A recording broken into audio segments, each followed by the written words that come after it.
is green and the girls are pretty. Oh, won't you please take me home? Welcome to the jungle. We got fun and games. Whoa, we shine the light. Yeah, they're loaded like a freight train, flying like an aeroplane, speeding like a space brain. One more time tonight. Knock, knock, knocking on heaven's door. Welcome to the jungle. Watch it bring you to your knees. Take me down to the paradise city when the grass is green and the girls are pretty. Oh, won't you please take me home? I wanna go. I wanna know. Oh, won't you please take me home,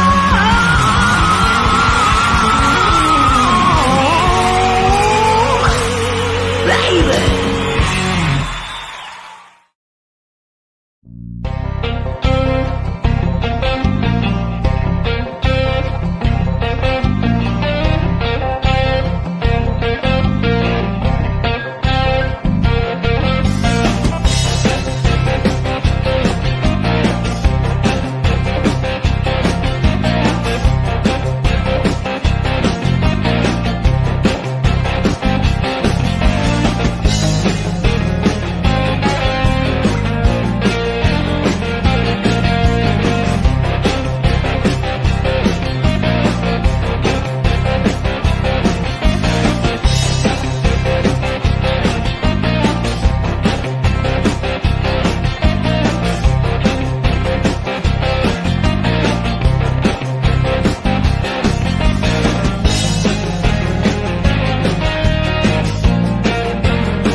And we're live here on the Jeff Meacham Network with One-on-One with Jeff Meacham, and returning as he should, being a DeLorean time machine owner, for part 3.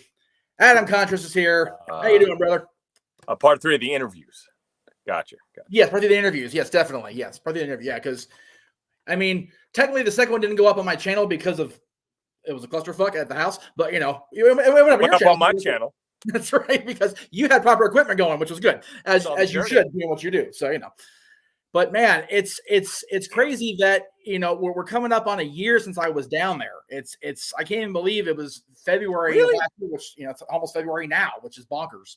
Wow, I did not realize it was that long ago. Yeah, and it occurred to me after the fact when I got home that day, and then as I was doing the look back, that was actually the day my grandmother passed away, the anniversary in 2013 when I was down at your place. So, oh, that's fun. Yeah. So the drinking may have been a subliminal thing. I think is what happened because. Well, I am not drinking today. No, I see that. It's a sparkling ice. Good boy. Because of the amount of construction I've been doing, Yes. I realized I can't change the fact that I'm fucking old. I can't very quickly change the fact that I'm overweight. However, I can stop poisoning myself the night before I wake up and try to like construct shit. I might have been able to pull that off in my 20s and 30s, but alcohol fuck you up if you're trying to do really heavy manual labor. So I was like, fuck, I haven't drank in a couple, God, it's been, I think it's over a month, a little bit here and there, but not like I used to, because I got to get this shit done. Anyway. Yeah, if you guys aren't following Adam on social media, and you should, by the way, the construction at his house has just been a whole other journey to watch besides the film we're talking about today. It's been crazy. Whenever we get through with all the official journey shit, I've got a whole bunch of stuff going on. Yeah, it's completely batshit down there in North Hollywood, but it's all good. So it's not as bad shit as this beard. I don't realize what I look like until I look in a camera or a mirror. Fuck. Like I look like a homeless person you decided to rip off the street. And Jesus, please do not take my appearance as a lack of respect for you. No, of course not. I just look like this because I'm so focused on the shit I'm doing. What's funny is the other 3 times you've been on the channel, the 2 interviews and then the brief cameo on the anniversary show last year, it's the beanie and the beard. That's Adam to my audience. So I apologize. I guess that is who I am. It's been a rough 2020. It's 2020 also. 2022. It's 2022. Yes. Right. Yes. Exactly. Yeah. It was one of those where when I found out you were actually publishing the first volume of the Journey film, well, shit, I got to get it back on and talk about it. And you said, okay, but you got to watch it first because, of course. Because if we're going to talk about something, I actually got to know what the fuck I'm talking about, because that's generally how interviews go. When you have a talk show, you have a guest on. Hey, what's your project? You know the project. Yeah, it's one of those movies that I can't even give you an overview.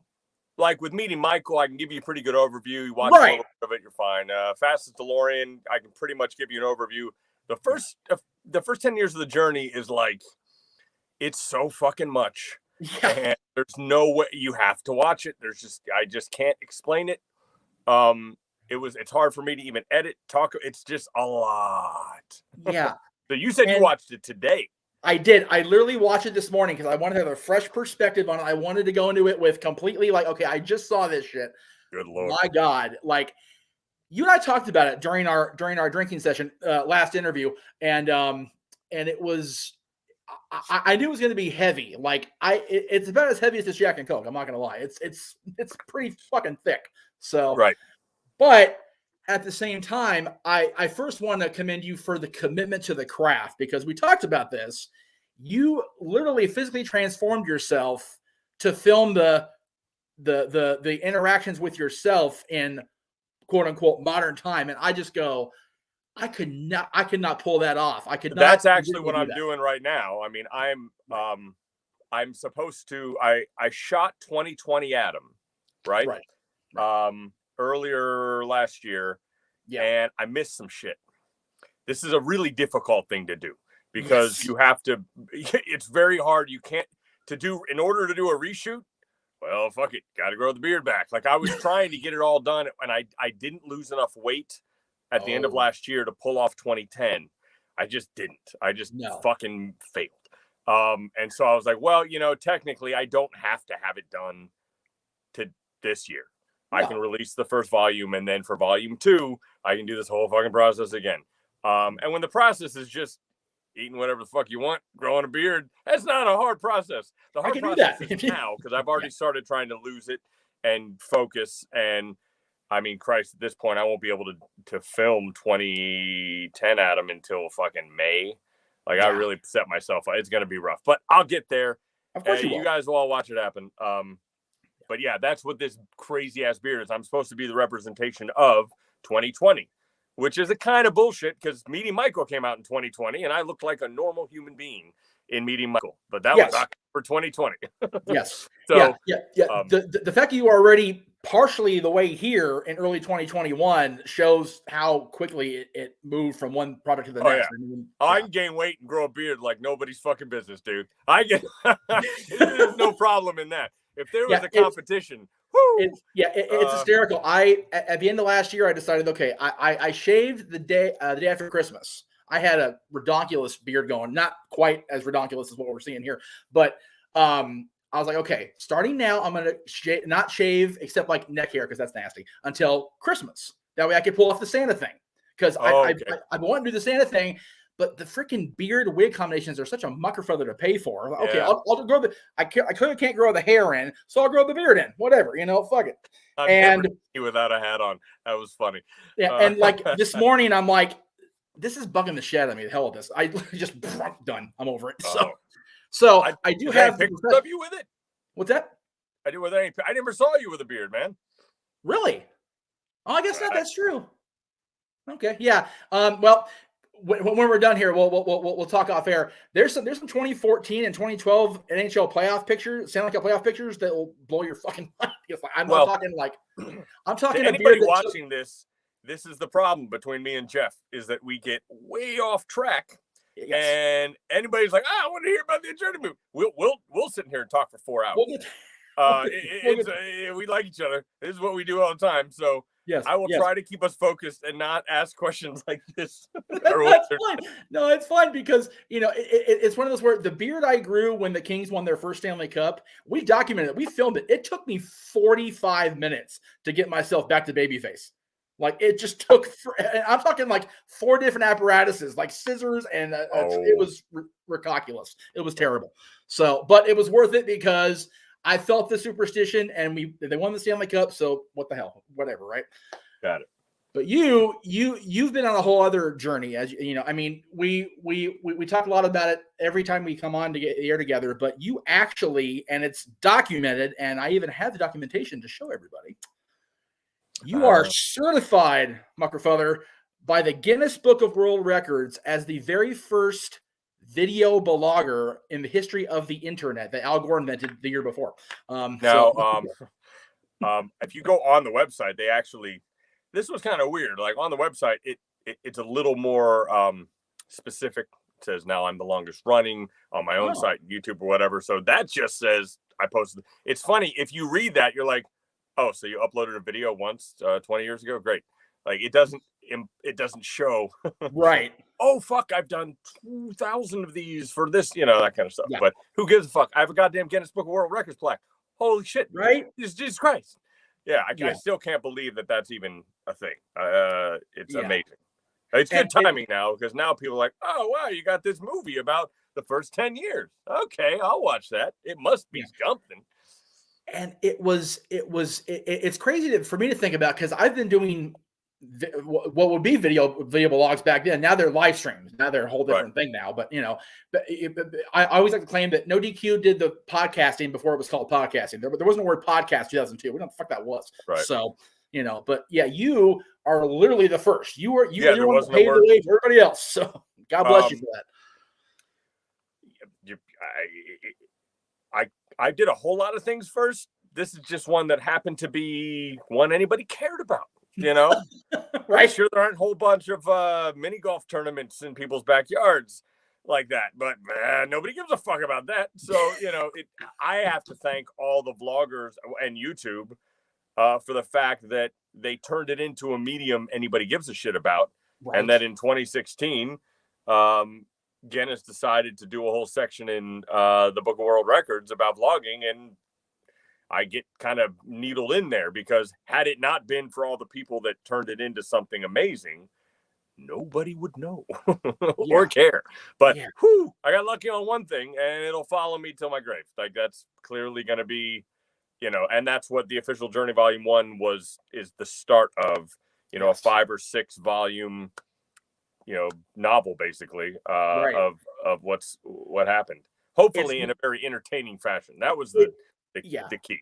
It's literally your life story in a video log, which is just like I can't. I guess I can't imagine because I've watched your video, obviously, but it's just the dedication to be like, no matter what, we get a video today. I don't care what we're doing. I don't care what's going on. The video gets done. No, wait, that's not how it happens. Just so you know. There's got to be a big distinction because there are content creators on YouTube because that is now a thing, and it wasn't for the first 7 years of the journey. No. There are content creators that are attempting to create something, and if they do it weekly or they have a routine, they're like, okay, I have to put this together. That's not how I did the journey. The journey was literally documenting what I had done or what I was doing in real time. So at no point was I like, oh my God, I have to make a video. I was like, oh my God, I have to do something with my fucking life, or that site's going to be really fucking boring. That was more how I looked at it. It was more like, I can't sit around and bemoan every rejection and all that kind of stuff. Or if I do get a massive rejection, I guess I just share it on the site and make a video of me singing a song about it. Or it became this, the site forced me to keep going and keep trying to create something that was going to be content outside of the internet. I wanted to be on TV. I thought, I thought all these things belonged, because video on the internet was not a goddamn thing. No. You know what I mean? So it wasn't a viable career. Now, had I started 10 years later, the journey would be completely different, because now it is a viable content medium that you can make money on. Yeah. I'm very glad I didn't start it in 2010, because definitely there's no way it could have been a life thing. The only reason that I'm going to keep doing this forever is because I don't have that need to create content for something and get paid. It has not, my site isn't even monetized. The YouTube videos are monetized. I don't care if people see them. YouTube for me is literally a way for me to categorize and catalog everything. So later when I make a movie, it's easy for me to put it all together, and it keeps me honest because it's all in real time, that kind of thing. And it keeps me accountable to whatever I say that I'm doing.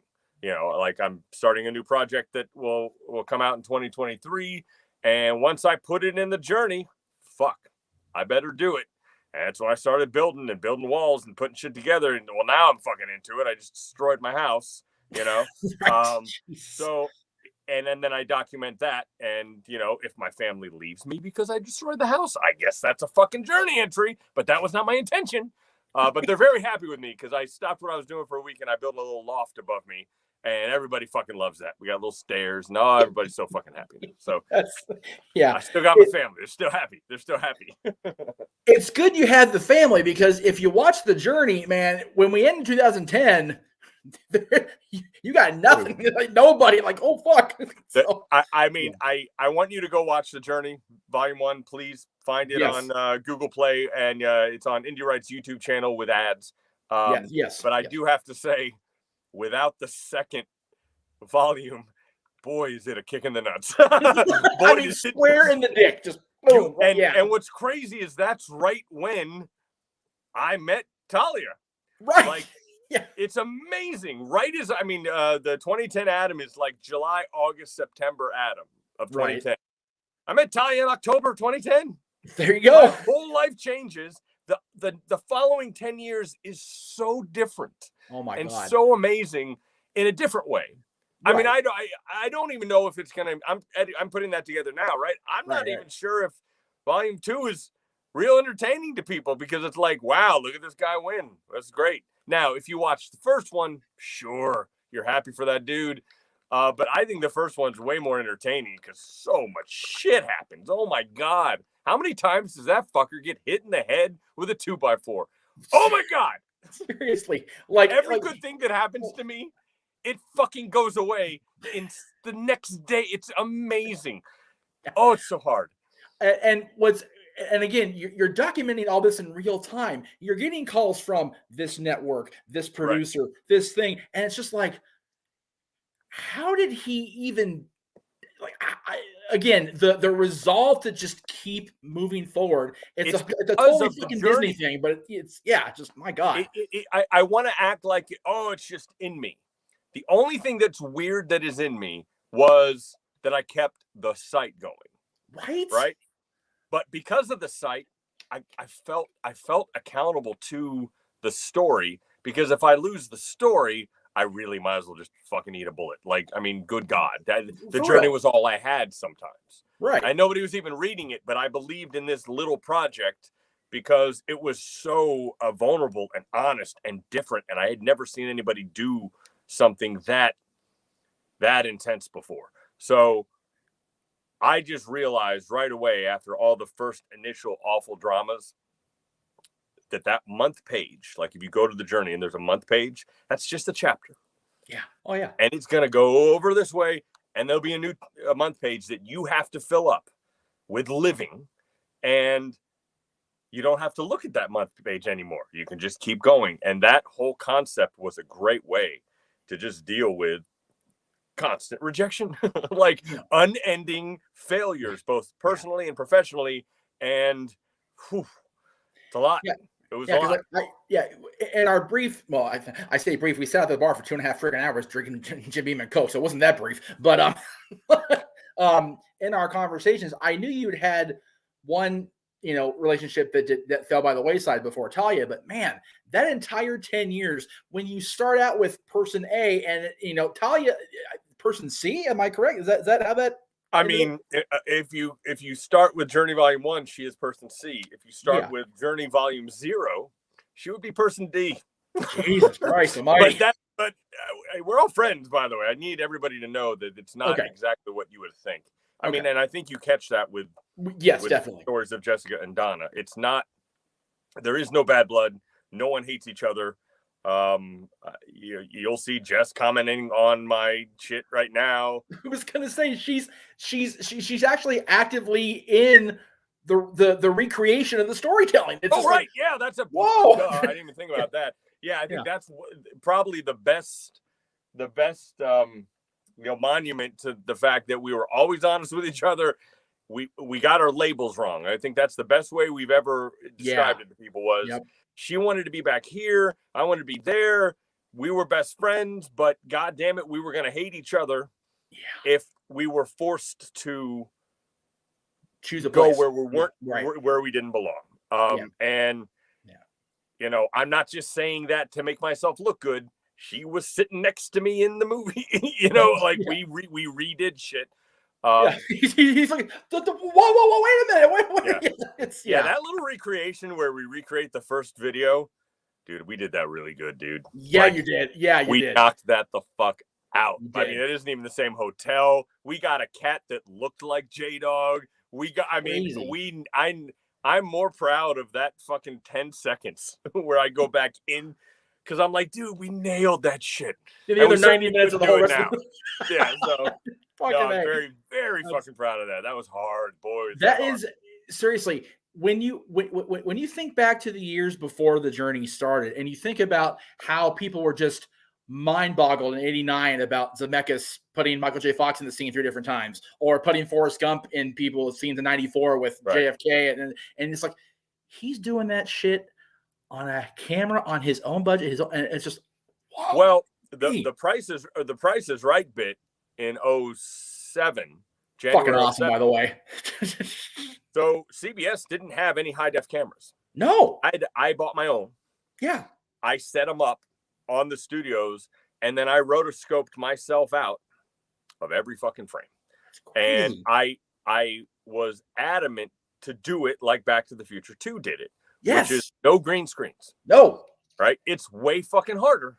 Yeah. But it looks like there's 5 of me on that. It does. And there's no way to tell because the lighting at Television City in that real famous stage, it's where they did I Love Lucy. It's where they did Carol Burnett's show. It's the fucking Price is Right stage. Yep. The lighting, there's like 500 cans up there, dude. It's perfect. There's not a shadow to be fucking found. No. It looks amazing. So cutting it out was easy and making people cry. It was like, wow, this is great. The only thing that sucked is our cameras sucked. But I was able to cut back and forth and and so forth. It was very surreal to watch you on those sets in that year because 4 years prior, my grandmother, who was introduced me to Young and Restless, she's the reason I watch the show to this day. Wow. We didn't make it to the Abbott set because I think the Abbott set was closed that day, but we did make it into other sets. And Price is Right wasn't shooting that day, but we did get to peek in and like, oh, there it is. That's when Bob was still hosting, of course, because Bob was hosting 7 also. But yeah, it was it was so surreal for me to have her there on the set and watching Josh Morrow and Sharon Case do a scene, watching Michelle Stafford and Victoria, oh God, I forget Victoria's last, Raoul's, scene at the bar at Gina's, which burned down later in the show. Just seeing these scenes unfold in front of me because Michelle Stafford's a friend of mine through the Kings, another season ticket holder like me. Right. So it was just surreal to see you on those sets. And I'm like, and the fact that you were able to spin the wheel as different characters was just fucking awesome. Oh yeah. Oh yeah. And believe me, everybody on that set, we spun it till we got $1 just so we could fucking say we did it. I just love that freaking and again, I forget the character names, forgive me. The poor struggling gangster guys just trying to get that $1 and it just won't happen. Yeah. And then Spencer just $1 walks off like, that's right. Being able to do the Young and the Restless bit. The whole bit in the Abbott living room was one of the greatest things I've ever seen in my life. It was so funny. I was so proud of how well that worked out. And as you hear in the movie, no one fucking said anything. No, that's the lack of reaction was so devastating. I just wanted, you know what I mean? You're like, all you need is wow, that was really fucking good. Like, part of me thinks that they really thought there were fucking 5 people, because if there were really 5 people, that's not a big deal. No. But no, that was me on a shitty laptop in my fucking house, like trying to like create the crazy, and it worked, and I did it. And then nope, you're fired. I'm fired. Like, I wasn't fired. No cell, zero. Yeah, I just wasn't picked up. I just wasn't picked up again. Right. Yeah. Anyway, I guess I'm giving away the movie. Between 5. Yeah. Right. I'm giving away the movie. But yeah, the movie is very much. It's funny because I had to, basically it was essentially done in 2010. Right. And then I had to come back and deal with copyright issues, which was just, copyright issues were a huge problem with the journey, because in 1999, it didn't matter what you did with your online video. How many fucking people could even see it? And then even with YouTube, because you were the only one. Right. So you only went there if you knew me. And even if you were showing copyrighted stuff, the screen was this big, you know what I mean? Like it didn't even matter. Then even when I put it on YouTube, nobody gave a fuck. And then as we got to 2009, 2010, like then they started going, okay, well, hang on a second. Now you're broadcasting copyrighted materials. And then I kept getting strikes, and there was this massive clusterfuck. I got 1,000 videos that, you can't do anything with at the time. It wasn't a problem. So, and then, of course, when you're making the movie, you're using all those videos, and you want to use the original videos, but I couldn't. Because my dumbass thought, I'll put a Beatles song in here. Well, fuck, you can't do that, dude. So the biggest thing here was, in order to distribute it, I had to get rid of all the fucking copyrighted stuff. And that was really hard. So when I went to go edit it and do that again, I had to watch it again 10 years later, right? And I'm like, oh, I forgot. I forgot how bad it was. Like, a part of your brain has to like forget it, but it's so roller coastery. And the graphic makes sense. Fly past like the Up and Atom thing. I'm being frustrated. That's 1 minute. Yeah. Okay, do you realize the months leading up to Up and Atom and getting the call that you're going to have your own talk show on after Letterman to go up against Carson Daly, or after Ferguson to go up against Carson Daly? Right. Like getting that call from the head of late night, Vinny Favale, and then what that does to you and what you're working on. I mean, I like say that in like a little paragraph voiceover. Yeah. Like, a part of me feels like I need to make a series, like a 4-episode series, because spin-off series of how fucked that was. Right. I really didn't do justice to what that did to me. No. And that's what's so crazy. The movie's so fast. I mean, I'm basically flying through, so that was my other biggest takeaway, is that, God damn it, that, I always want to make all my movies 90 minutes because I just believe that's what a movie should be. Yep. And after you get past 90 minutes to 2 hours, like you're going to lose people.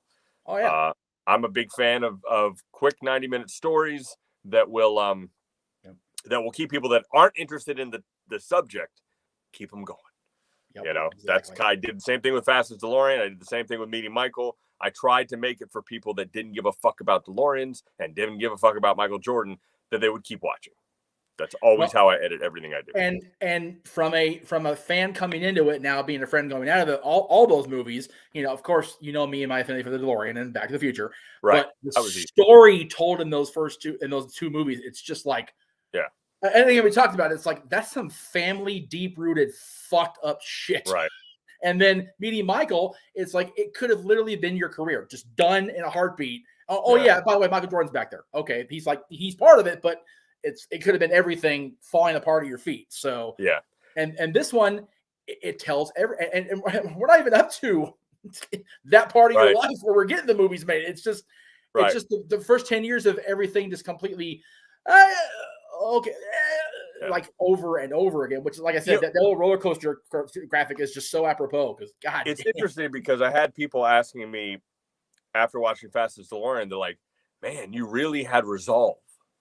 And in my head, I was thinking, oh, you have no fucking idea. and again, that's kind of why I wanted everybody to see the journey. I'm like, oh, this was just Fastest DeLorean is a tiny chapter. Oh, yeah. A whole bunch of big fucking failures. But it comes down to the site again. Fastest DeLorean, I was doing it in real time. It was part of the journey. I wasn't going to drop it. No. Oh, my God. I had to at least attempt to get the record myself. Yep. What the fuck am I going to do? He fucking ghosted. But, whereas most people probably would have been like, oh, yeah, well, I guess it didn't happen. Because of the journey, I had to I'm not going to let it go.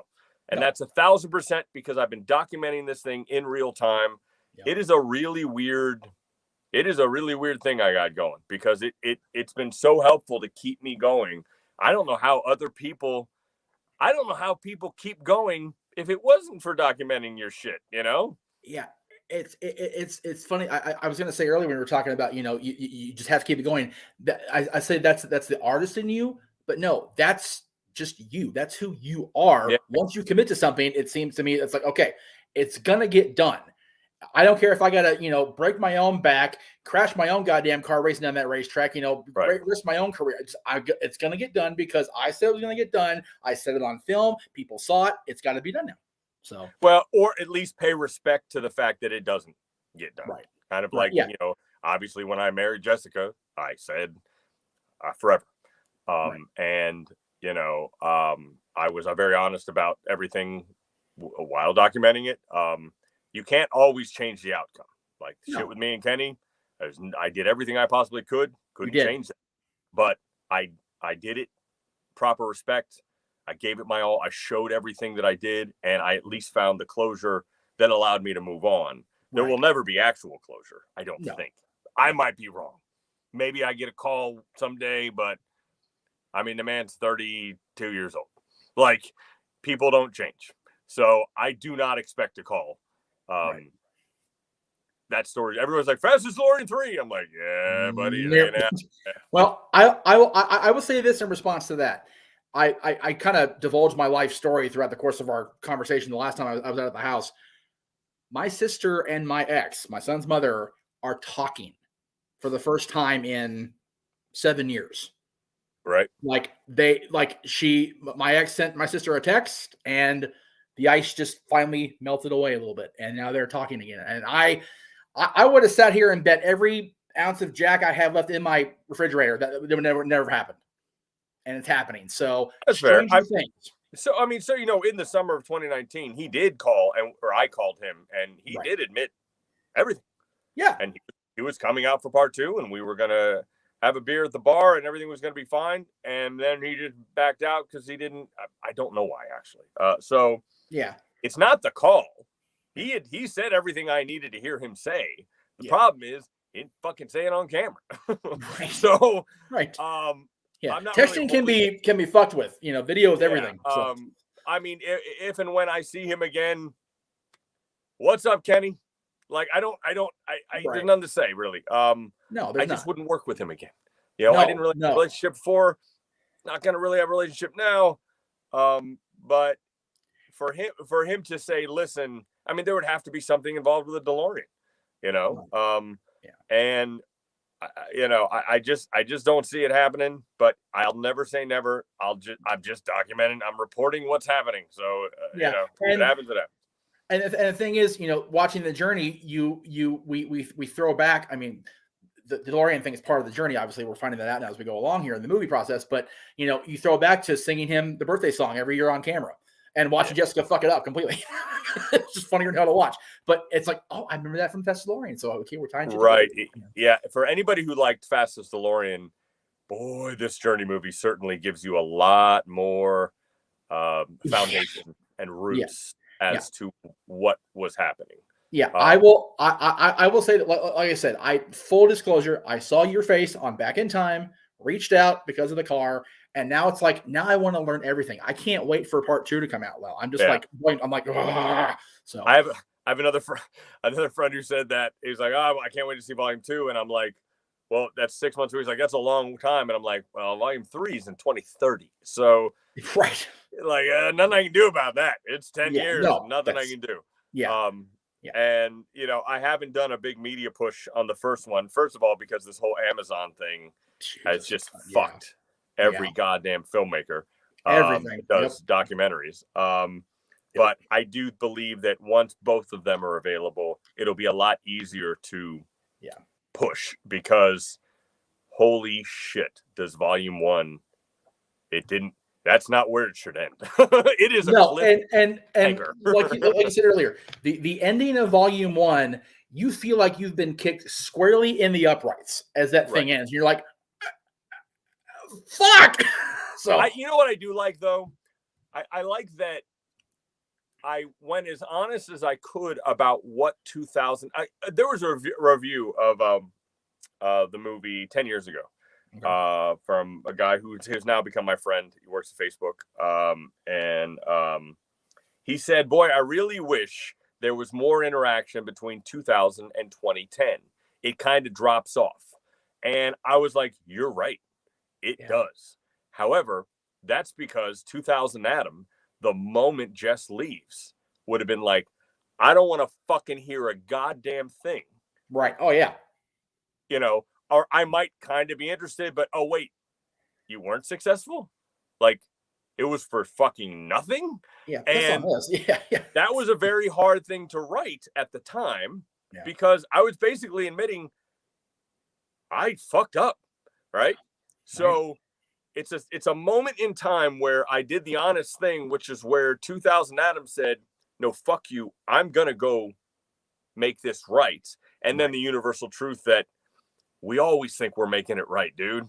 Like, you keep thinking that if you went back, you would do this, this, and this. The truth is, you would go back, you'd feel the same things, you'd have the same cards, and you'd still be you, and you'd still play them exactly the same, because we all do what we believe is the right thing to do in the moment. And so as much as it hurt 2000 Adam to really believe that, I mean, I even had somebody when I got married to Talia be like, well, so this time you're really going to make it.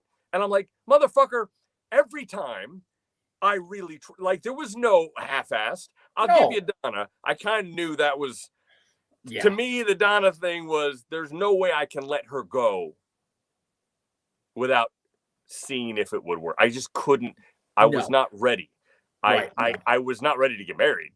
But I certainly wasn't ready for her to get fucking deported and never find out. When I'm 80 years old and I'm watching my life on some fucking screen, I want to see the guy that jumped and did everything he fucking could to see if it would work. And if he fails, he fails. But if I had walked away right then, that wouldn't have been me.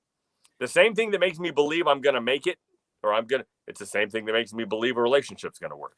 It's the same heart. I have that is true across everything. I always believe it's gonna work. I'm not always right. It's ironic in a way that 2000 Adam is the one that has, the relationship that it's gonna last forever. He thinks, because not to make you feel old like we've talked about already, but the fall 2000 was my senior year of high school. Right. So my first ever girlfriend in the history of my entire life, like actual long-term girlfriend.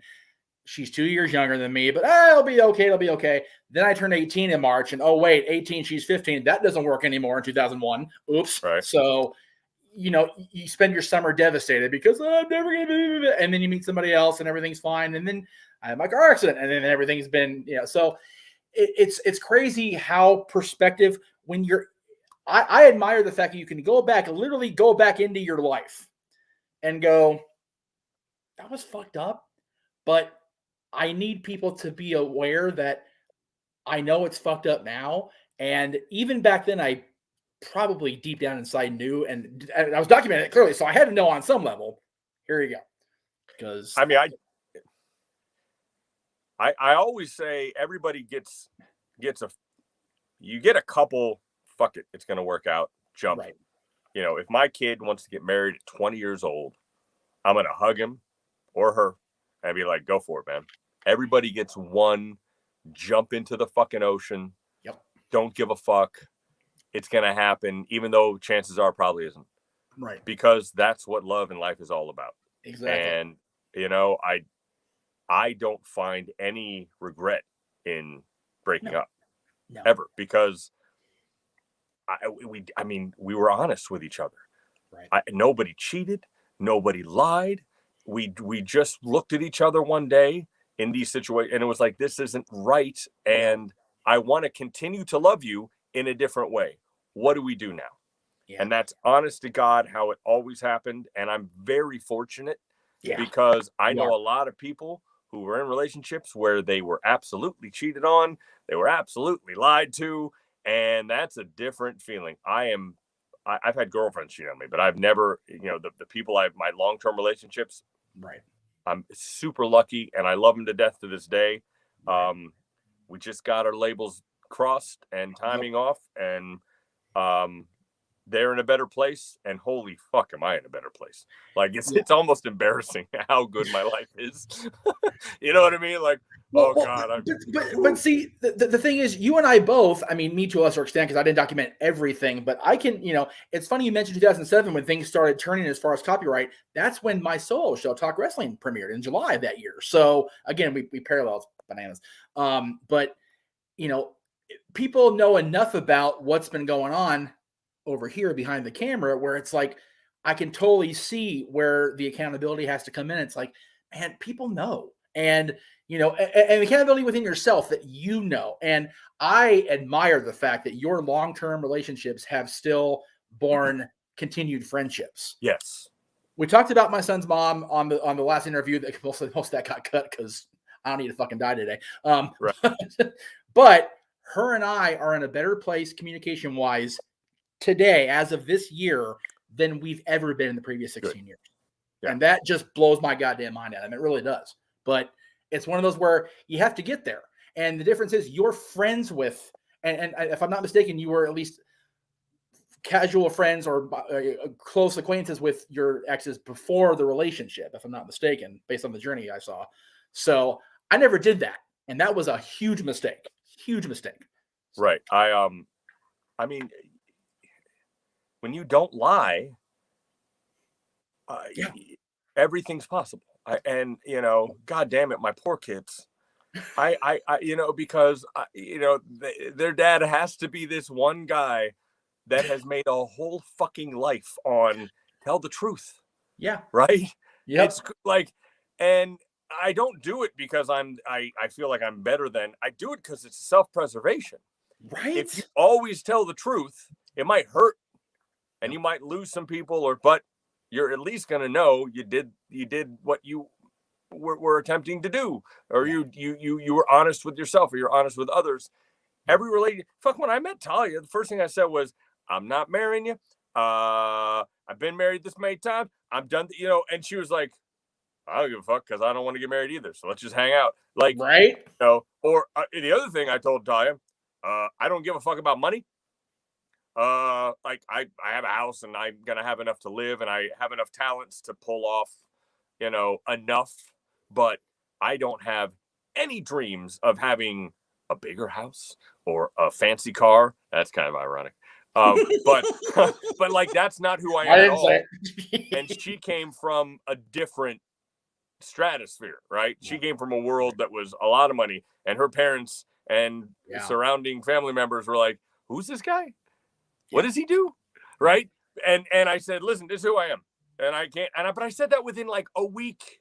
Yeah. Because there was no, I'm going to show you my representative. That's another amazing thing about the journey. When you're dating, you can't lie. Nope. You can't hide because it is all fucking public. When I met her, there were 10 fucking years of every mistake I've ever fucking made. And all she had to do was go click, click. Yeah. Oh, I guess back then it was, we weren't on our iPhones back then. We might have been. And boy, she did. And boy, did her mother. Oh, Jesus Christ. The moms always are like, the mom's the worst, man. Oh, man. Her mother fucking looked at everything. Of course. You know, but I was like, yeah, that's what fucking happened. And it boy, does that help, because if you're not showing your best representation of yourself to your future significant other, you get them and they get you. Yeah. And if it works out, it works out. If it doesn't work out, it doesn't work out. But there's never any lying. There's never any, and that's that. There's a magic to that. That's why I always say, just tell the fucking truth as fast as you can. I always am like, if you're dating somebody, fuck him as fast as you can and be honest about everything you are as fast as you can. The reason? Because those are some really fucking important things.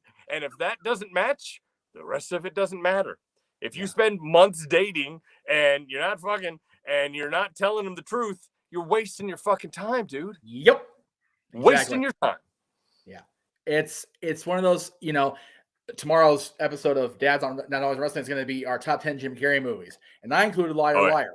And my opening statement was, so we all lie to our kids. We don't mean to. We don't try to. But you don't. You are completely honest with everybody. And it scares me, but I respect the fuck out of it. I truly do. It's funny. We were watching Roseanne last night. And, good. The kids and there was the episode where they caught DJ. DJ was masturbating. My 9-year-old daughter's like, so what's masturbating? And I just straight blank in the face. I'm like, it's when you pretend you're having sex with yourself, you know. And she's like, oh, okay. And boom, that was it. The whole thing was very funny, and she laughed, and it didn't, you know, I wasn't awkward about it. I didn't be like, well, when you're a little bit older.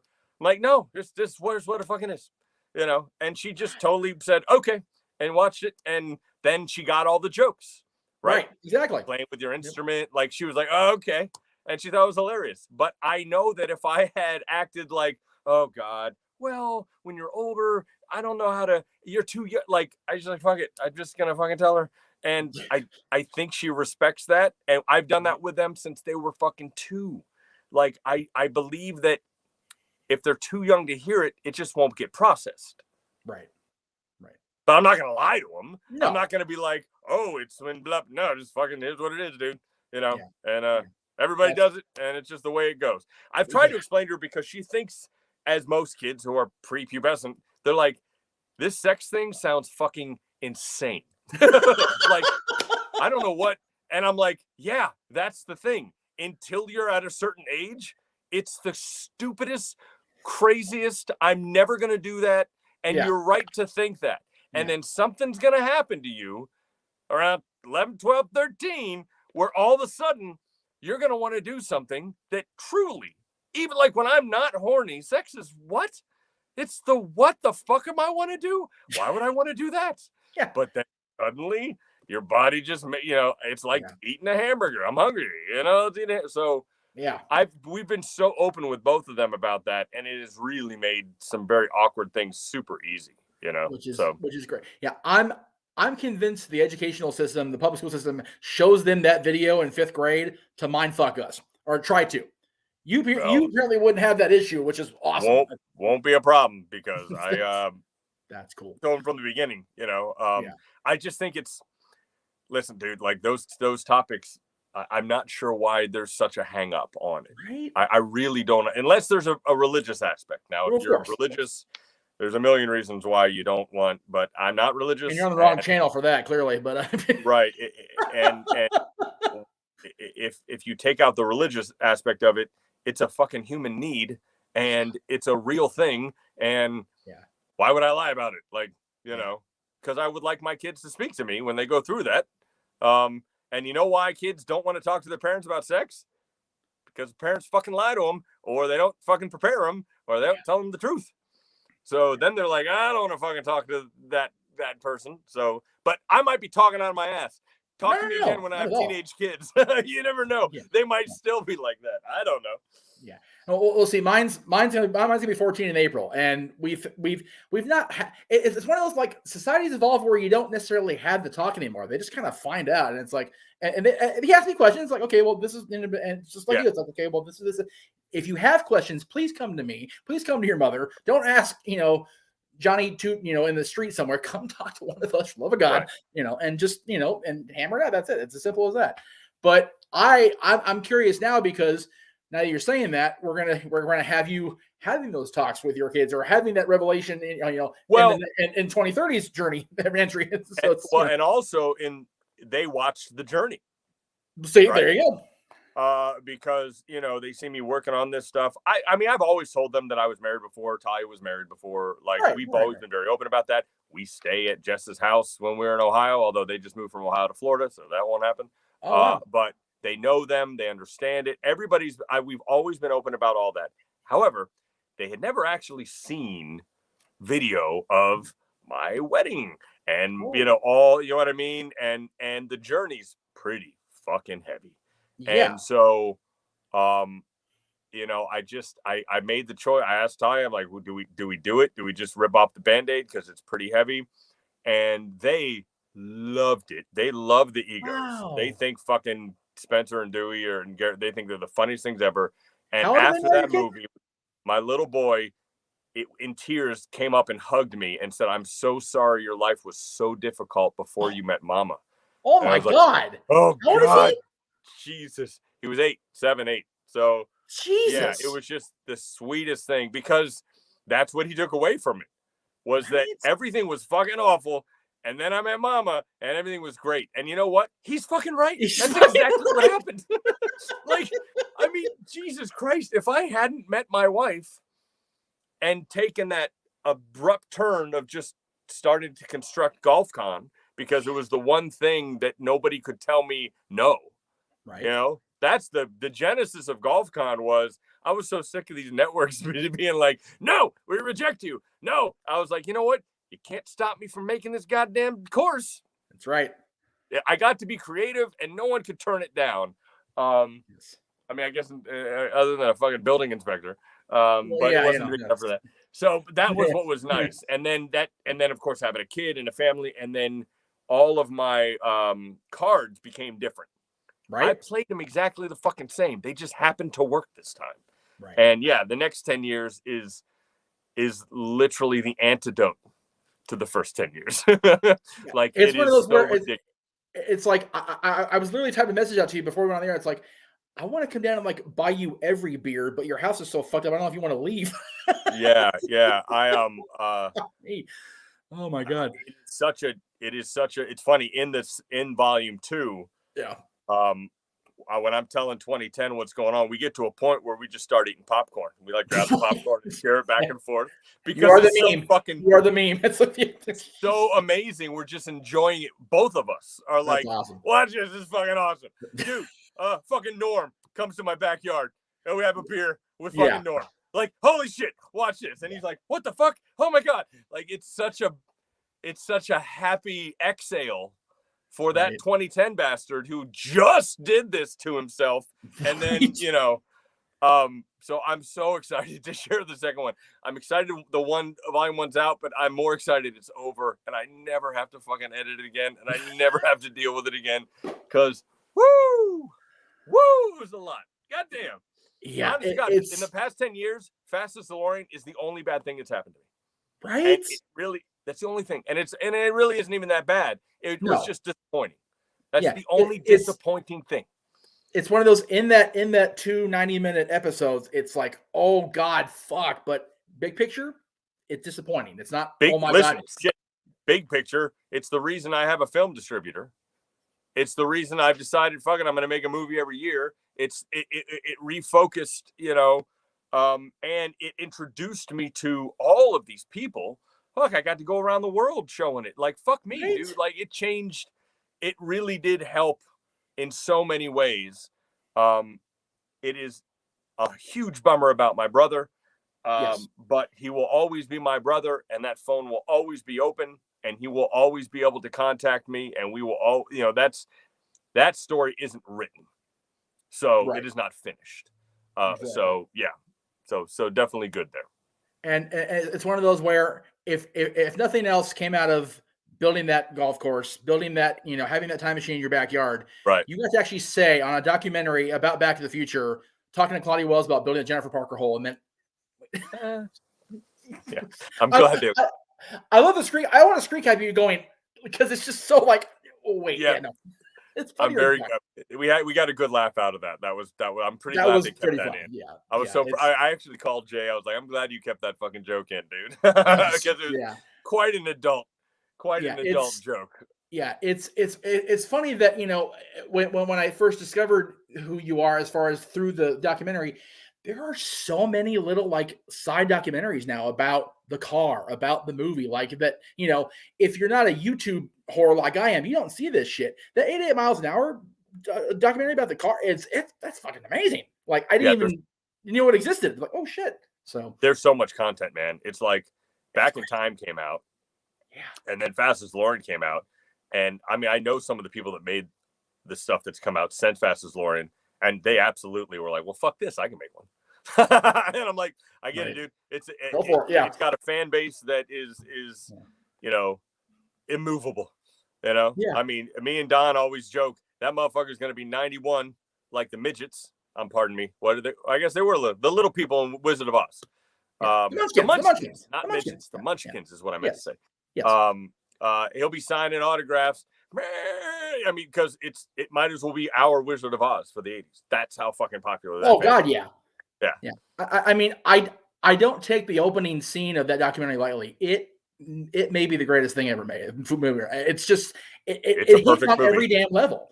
And the thing is, the fan base is so passionate about it. And I watch the stuff that you've made, and I go, every time I think this guy can't wow me with what he can do with what he does, you do it. Like, I'm curious, since you just watched it today and you didn't know what was going to be in it completely, with the moment the credits rolled, what did you think? Like, what was the first thing that surprised you? Like, Jesus.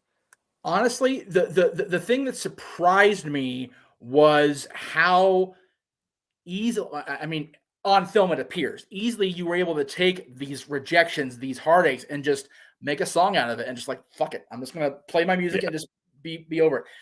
The thing that made me laugh the most was Aunt Jemima and the remix.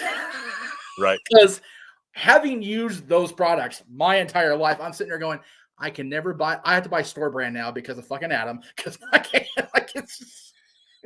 And again, I'm not going to spoil that. Watch the movie. Just saying. Right. The Aunt Jemima skit is just tremendous.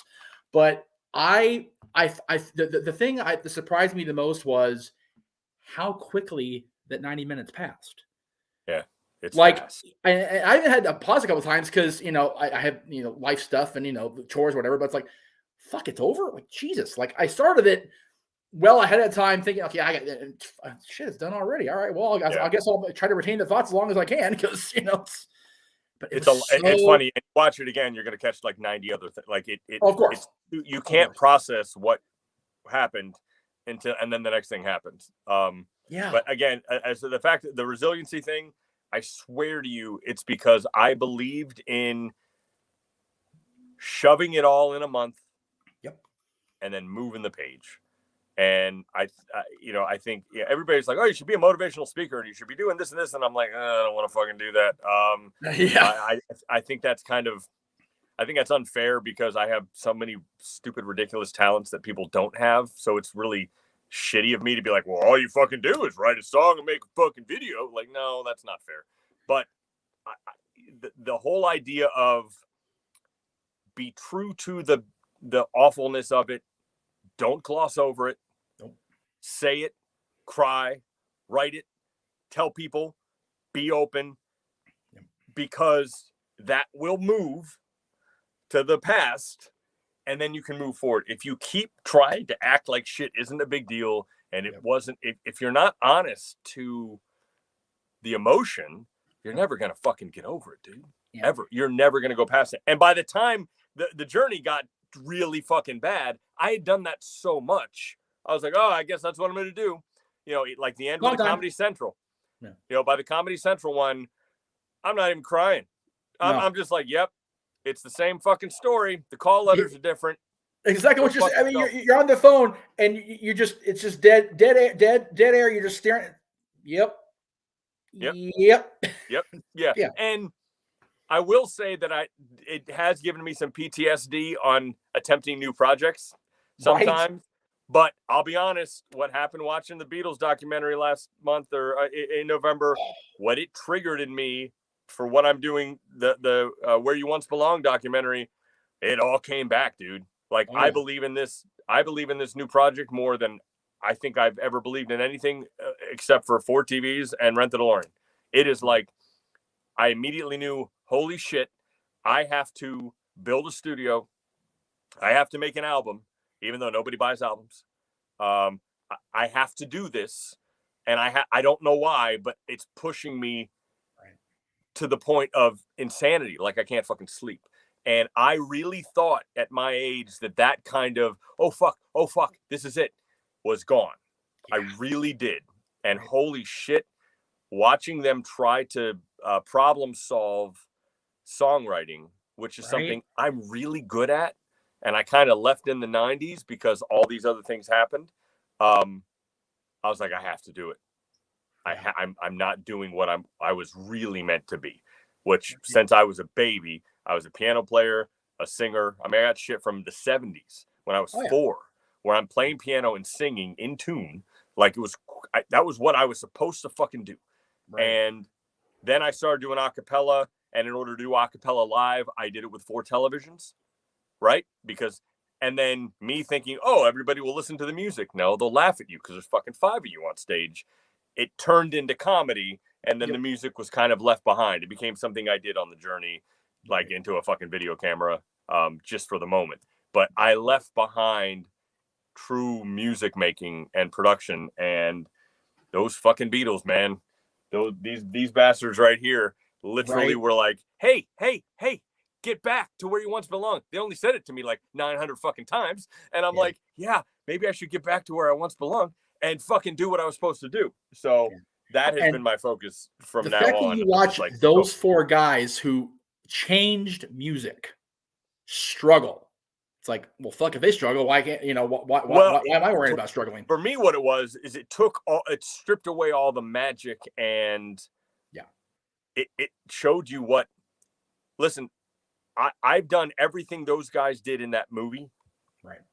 It wasn't as good, but it doesn't matter. No. If you are a songwriter and a music maker, that documentary was fucking crack because everything they were saying, I was thinking, or half and half, right? 50% of it I was, 50% of it was new. Exactly. But there's this craft, and only songwriters or music producers know what that is. And I'm sure there's a million people that watched it and went, "Oh, fuck me! I got to go do something." And that's what I want to feel again. The end result, yes, it's fucking Paul McCartney. He can sit there and play on the bass and fucking write Get Back in 2 minutes. He's always going to be Paul McCartney. It's not about the fucking destination. It's about the journey. Duh. And I need to feel that again. I've let it go for too many years. And hopefully this is something where I do hope I can inspire people. It doesn't have to be music. Getting back to where you once belonged, there's a lot of middle-aged men or middle-aged women that had a passion in their 20s or even before that life got in the way and they stopped doing it. And now's the time to fucking do it. Like, just do it. It does not, the outcome doesn't matter. So many people are so fixated on the end result. Right. It has to make money. It has to be successful. I got to win an award. Fucking stop. If you are an artist, you have to create and or you're going to be dead. And, as long as you're breathing, you need to fucking do it. So that's kind of what I'm hoping this whole thing, it shows me, like, constructing it and just seeing I don't know what's going to come out of me in my mid 40s. I have no idea what that's going to be. It might be complete shit. oh, fuck, I'm gonna try to keep it from being that. But yeah, no, I'm totally excited. I just want to get this fucking construction done because, oh boy, did I underestimate 46-year-old body. Oh God, dude, like my brain's still like the golf con Adam. Oh yeah, I'm not golf con Adam, dude. Oh yeah, oh, yeah. God. I had a very similar thing when I was on the Jericho cruise in October. I was up. It had to be 4 or 5 o'clock in the morning in the casino of the ship with half a dozen wrestlers. And there's the fucking guys on your shoulder. There's the 38-year-old me going, dude, you need to go to bed, motherfucker. You're gonna be dead in the morning. And there's 25-year-old me going, you ain't done this shit since you were 25. Party till you drop, motherfucker. And I partied till I dropped. And I didn't fall asleep till Monday when I got on the plane to go home. I'm like, oh my God. But you know what? Those 4 days of not drinking water, if you know what I mean? Right. Fucking worth it. Fucking worth it. Yeah. Good stories for days. No, and good for you. But I have found out clearly that when you're doing anything physical, yes. I cannot touch alcohol. No. Like, nope. Because, I mean, normally, I drank before this. I would probably have some drink every day. Right. Not a lot. I wasn't getting drunk, but sure, a little whiskey, whatever. You know, it was usually I'd work all day, I'd be really hard, and then I'd sit down, have some whiskey, watch TV with my kids, that kind of stuff, play around. That was my normal routine. Right. And then I'm like, I'm gonna build basically fucking 2 bedrooms is what I'm adding to the house. Right. And that only lasted about a week. Right. And then I'm like, I'm not getting anything done. Like, because my body's like, what are you fucking doing? Right. You're fucking 50 pounds overweight and you're fucking old and you're going to poison me before you go to sleep? How about you give me some water and stop fucking doing that? And so it occurred to me pretty quickly, I guess I got to fucking stop doing this. And now that I've done most of the heavy lifting, right? Like, that kind of shit. Now I'm on the diet and now I'm starting the workout routine. And if anybody ever wonders what I do, if you have an Apple Watch, you got your move points. Oh yeah. Right. Right. My move points are the calories I'm allowed to eat that day. Oh, there you go. That's it. Yeah. That's the only fucking rule. Yeah. And what that means is, like right now, I'm only 65 move points above what I've eaten today. Oh, geez. Which means if I'd like to have fucking dinner, I got to go move. Right? Exactly. So you get up and you walk and you're like, fuck, this sucks ass. And then guess what happens? You start choosing what you're eating very carefully. Yes, exactly. And you start going, okay, fuck, I only got 225 calories that I can eat. You know what it's going to be? Meats and vegetables, lean meats, vegetables, very little carb. I still eat whatever I want, but you start to portion it more and you go, fuck me, and then some days if you feel good in the morning, you go get 300, 400, 500 move points so you can have a fucking normal meal. But boy, does that work. Doing exactly what your move points are or 1.5. Like let's say you had I love that. 1,000 move points, it means 1,500 calories. Right. You can do it that way too. I go full bore, and I was going to say the 1-to-1, yeah. And I always do eat my move, and it works. It works every time. It's one of those where I spent that whole cruise just completely in another state, and the last day. So we're getting ready to do the last day, and we've got. I'm helping out the band, Paradise Kitty, that we advertised before the show started. So their shows are in the atrium on the other side of the ship from the pool deck where the wrestling was, the Fozzy concert was, all that shit. So I'm there. I finally get to see a Fozzy concert in person at ringside. I get to be the whole thing, and I got to get back to the atrium to help out in a half hour after the wrestling main event starts.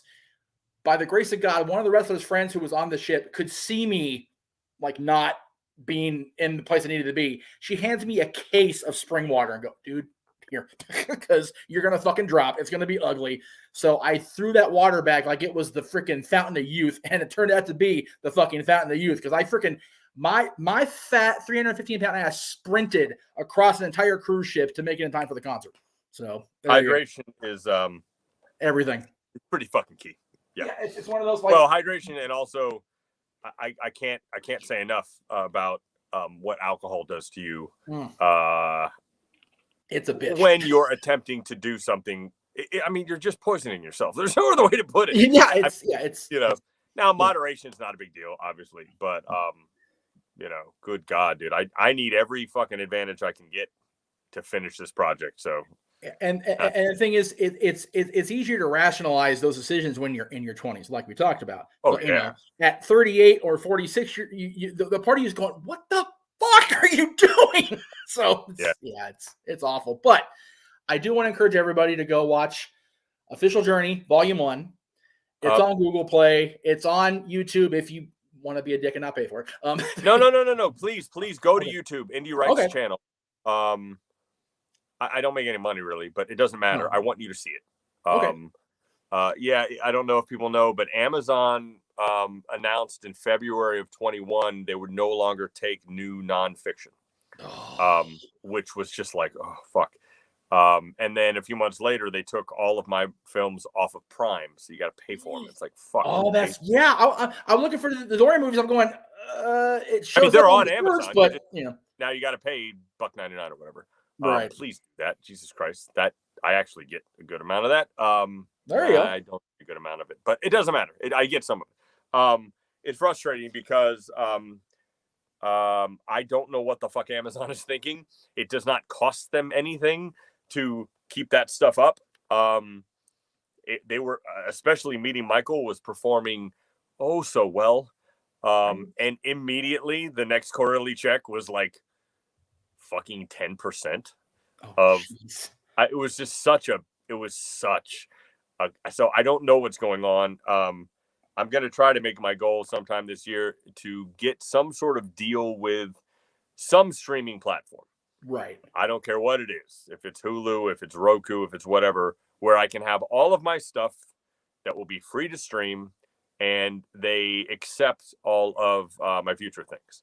But I probably need a manager to do that and an agent and a publicist and all that shit. And I'll be damned if I have time to figure out how to do that.